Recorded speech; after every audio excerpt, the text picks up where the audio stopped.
মোটা। আবার শাস্তি, ভীষণ শাস্তির কথা বলা আছে। মানে এই শাস্তিগুলো যদি একটা পড়ি তাহলে তোমরা বুঝতে পারবে যে কি শাস্তি বলা আছে। একটা পদ করছি, 1 থেকে 4 সেমিস্টারের জন্য প্রতিষ্ঠান থেকে সাময়িকভাবে রাস্টিকেশন করা হবে। মানে এখান থেকে তোমাদের রাস্টিকেশন করা হলো, তুমি অন্য কোনো কলেজে ভর্তি হতে পারবে। আবার কি বলা আছে দেখো, র্যাগিং এর সঙ্গে জড়িত বা র্যাগিং এর প্ররোচনাকারী ব্যক্তিদের শনাক্ত করা সম্ভব না হলে, যদি তোমাদেরকে কাউকে আমরা শনাক্ত করতে না পারি, প্রতিষ্ঠান কর্তৃক সমষ্টিগত শাস্তি আরোপ করা যেতে পারে। প্রিন্সিপাল স্যার যদি মনে করেন, আমাদের কমিটি যদি মনে করে যে নাই ছেলেমেয়েগুলো দোষী, তো শাস্তি আরোপ করা যেতে পারে। ভয়ঙ্কর এখানে শাস্তির কথা বলা আছে।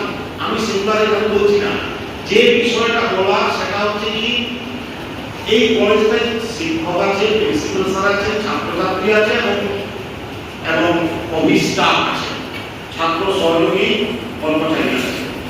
তা আমরা একটা পরিবারের মধ্যে বসবাস করছি। তো পরিবারে বসবাস করলে অল্প স্বল্প এদিক হতেই পারে, সেগুলো নিজেদের মধ্যে সমাধান করে নিতে হবে। কেউ যদি বর্তমান থানায় গিয়ে এফআইআর করে বসে, ওনাদেরকে আইন অনুযায়ী চলতে হবে। আবার কেউ যদি এই সমস্ত নিয়ম কানুন কলেজে একটা প্রতিষ্ঠান চলে দুটো বিষয়ের উপর ভিত্তি করে। নাম্বার 1 হচ্ছে ডিসিপ্লিন, নাম্বার 2 হচ্ছে পাঞ্চুয়ালিটি। এই দুটো জিনিস যদি তোমরা না মানো, ছাত্ররা বিশেষ করে যারা ছাত্র সংসদের দায়িত্বে থাকে, তাদের অনেক দায়িত্ব থাকে। তারা বুঝে দায়িত্বটা কি, দায়িত্ব তোমাদের ভীষণ দায়িত্ব থাকে। একটা কলেজের পুরো সম্মান তোমাদের উপর নির্ভর করে, তোমাদের উপর নির্ভর করে কোনো ছাত্রছাত্রীর কোনো কিছু অসুবিধা হচ্ছে কিনা, সুবিধা হচ্ছে কিনা। অর্থাৎ তোমাদেরকে এই দায়িত্বটা পালন করতে হবে। বেশিরভাগ একটা পরিবারে বয়স্ক লোকদের থেকে যারা কর্মী লোক, যারা ইয়াং যুবক যুবতী, তাদের পরিবারের দায়িত্বটা বেশি থাকে। তেমনি আমাদের এখানে কলেজে আমাদের থেকে তোমাদের দায়িত্বটা বেশি। তার কারণ তোমাদের পরবর্তী জীবন এই কলেজের সম্মানের সাথে সংশ্লিষ্ট। আমাদের কিছু নেই, আমরা হয়তো 4-5 বছর থাকবো বা 7-8 বছর থাকবো, কিন্তু তোমরা যখন পাস করে যাবে, যখন বলবে from higher to pass completed a honours degree, তখন তুমি বলতে হবে you to say that I pass from Vivekananda Mahavidyalaya under the university of বারোয়ান।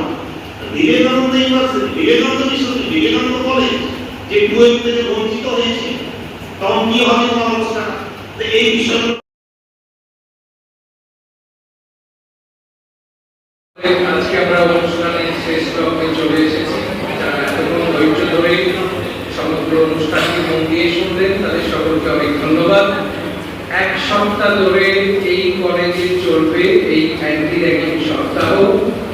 Selfie zone থাকছে, সেলফি জোনে নিজেদের ছবি তুলে কলেজ কর্তৃপক্ষের কাছে পাঠানো, তার সঙ্গে স্লোগান এবং ছবি আঁকা, এবং ছবিটা যেন নিজের হাতে আঁকা হয়।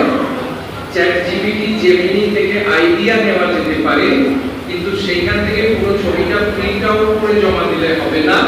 ছবির নিচের অংশে অবশ্যই নিজের নাম, কোন ডিপার্টমেন্ট, এগুলো যেন থাকে, যাতে ছবি যখন ডিসপ্লে হবে সেইগুলো যেন সেখানে স্পষ্ট বোঝা যায় যে কাদের আঁকা ছবি।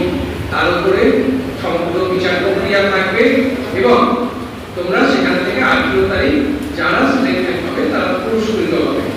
তো পুরস্কার থেকে বড় কথা যে আমি কলেজের একটা আয়োজিত অনুষ্ঠানে অংশগ্রহণ করেছি, তার যে আনন্দ, এবং স্যার যেটা বললেন, বৃহত্তর পরিবার এবং সুখী পরিবার হিসাবে, বর্তমানে নিউক্লিয়ার ফ্যামিলির যুগে সুখী পরিবার হিসাবে বর্তমান সময়ে, বর্তমান শিক্ষাবর্ষে বিবেকানন্দ কলেজের সকল ছাত্রছাত্রী, শিক্ষক শিক্ষিকা, শিক্ষাকর্মী, অশিক্ষক কর্মী যারা আছেন, সকলে মিলে একটা সুখী বৃহত্তর পরিবার, এটাই আমাদের একমাত্র কামনা এবং এইভাবেই আমরা আগামী দিনে পথ চলব। আজকের অনুষ্ঠান এতটাই সুন্দর হয়েছে যে বিধাতা পুরুষ তিনিও শান্তি জল দিচ্ছেন। তো এই শান্তি জলকে সঙ্গে নিয়ে আমরা এই শান্তিপূর্ণভাবে আগামীতে চলব এবং সকলেই মনে রাখবে, দাদাগিরি অনেক সময় হয় না যে আমরা সবার একটা ক্ষমতা কিছু পেয়েছি, স্যার বলেছেন এই ক্লাসটা দায়িত্বে তুই খেয়াল রাখবি, তো আমরা তখন ভাবলাম ক্ষমতা মানুষকে দাদাগিরি করায়, তাই তো? তো এই যে দাদাগিরি জিনিসটা তখনই করা যায়, তুমি যে দাদাগিরির কথা ভাবছো সেটা সাময়িক, জানবে কদিন পর আবার অন্য ছেলেমেয়েরা তার নামে এই কলেজ। তিনি সশরীরে এই পৃথিবীতে না থাকলেও আজকে প্রত্যেককে কলেজে ঢোকার সময় তার মূর্তির সামনে একবার মাথাটা নত করতে হয়। যদি দাদাগিরি প্রকৃত করার ইচ্ছা থাকে তাহলে নিজেকে সেই জায়গায় পৌঁছে নিয়ে যাও যেদিন পাহাড়ও তোমার সামনে মাথা নত করবে, সুউচ্চ বৃক্ষ তোমার সামনে মাথা নত করবে, তবে জানবে সেটা প্রকৃত দাদাগিরি। তুমি এই পৃথিবীতে থাকো বা না থাকো, সকলের মাথা তোমার কাছে এমনি নত হবে। সেই দাদাগিরির অভ্যাসটা আজকের দিন থেকে সকলে রপ্ত করো। কাজে যারা ভাবছো যে দাদাগিরি করবো, র্যাগিং করবো, তাদের জন্য এই ছোট্ট শিক্ষাটুকু আমি বললাম। তোমাদের এই কলেজে তোমাদের সিনিয়র হিসাবে, যে এই কলেজ থেকে 99 সালে আমি পাস আউট করে গেছি, আজকে 28 বছর পর কলেজের ক্লাসরুমে আজকে ওখানেও খানিকক্ষণ বসে আমি সেই স্যার যখন বলছিলেন আমার ছাত্রাবস্থার ফিটটা নিয়েছি। আমি কেমিস্ট্রি ডিপার্টমেন্টের স্টুডেন্ট ছিলাম, সেখান থেকেও একটু ঘুরে এসেছি। কলেজের বাইরে যে আড্ডাটা হতো সেটাও একটু ঘুরে এসেছি। সবটাই তাড়িয়ে তাড়িয়ে উপভোগ করলাম এবং বর্তমান সম্প্রদায়ের কাছে এটাই বলবো যে তোমরা এই শান্তি বাড়িকে সঙ্গে নিয়ে শান্তিপূর্ণভাবে আগামীতে আমরা পথ চলি। খুব ভালো থেকো সকলে। 18 তারিখ আবার দেখা হবে।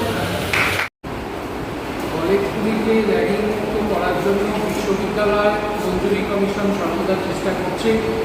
সেই চেষ্টাকে এগিয়ে নিয়ে যাওয়ার জন্য বর্ধমান শহরে বিবেকানন্দ মহাবিদ্যালয় এবং মহারাজা ধীরাজ উদয়চাঁদ মহিলা মহাবিদ্যালয়ে আজকে আমরা এই অ্যান্টি র্যাগিং দিবস বা র্যাগিং বিরোধী দিবস এটা আমরা উদযাপন করলাম 12ই আগস্ট, এবং তার সঙ্গে সঙ্গে 12 থেকে 18ই আগস্ট জুড়ে এই দুটি কলেজে চলবে অ্যান্টি র্যাগিং উইক বা র্যাগিং বিরোধী সপ্তাহ।